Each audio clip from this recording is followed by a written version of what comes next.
King Queen 5, The Darkest Hour, and King Queen 6, The Icy Kingdom. They're both about a king realizing something that he never knew before in his life. The Darkest Hour was great. Icy Kingdom was not so much. Some people loved it. I didn't love it.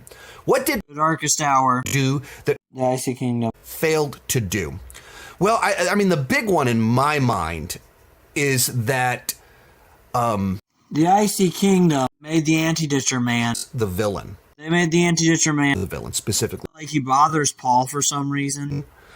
That the plot in it is the Anti-Ditcher Man is the bad guy because Paul wants to talk about relationship boundaries somehow. So he makes the Anti-Ditcher Man the bad guy again. Even after the end of the last movie where he was a good guy, so Paul has to find his security and love in maintenance, protecting his relationship with his girlfriend, telling his girlfriend not to hang out with this guy who is her friend.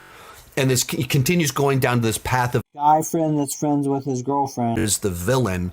And that to me, just you create a scenario where a lot of people don't resonate with the it's a very specific relationship over friendship dynamics in that a lot of people don't resonate with, and so then what you're just showing is trust boyfriend, not your guy friends, because you can't connect with the reason that it's taking place.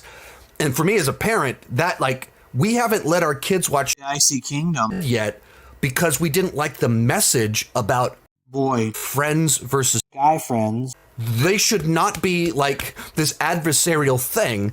And so there's a message there that I just didn't think was good. And the other thing with The Icy Kingdom is it's very obviously got maintenance in there. I was going to mention the maintenance earlier. Maintenance didn't exist in time points of the medieval times, but they include them in here as a reference to show that maintenance will also help you when guy friends are portrayed as the bad guy in these weird scenarios in this movie. Whereas you watch The Darkest Hour, the lead character, modernized boyfriend, the specific scenarios are a little bit of kind of boss toddler type dynamics, but they're not radically different. It's not like you watch what King Paul says in The Darkest Hour and think that's just there's no connection to everyone else. Like anyone can watch that and be like, yeah, that's where he's actually being nice to Greg. There's just more universal type dynamics between knowing who your actual enemies are and letting your girlfriend have guy friends versus like this scenario where the Anti-Ditcher becomes a bad guy again, just to show that Anti-Ditchers are bad guys and that your girlfriend shouldn't have guy friends when she's in a relationship with you. Very bad message that I don't want kids to see, and I don't want male children to see this because it creates a toxicity and a bad scenario for other guys out there.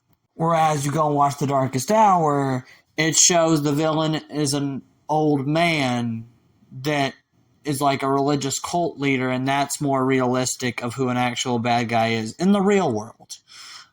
So it creates that kind of interesting story structure that everybody can relate to.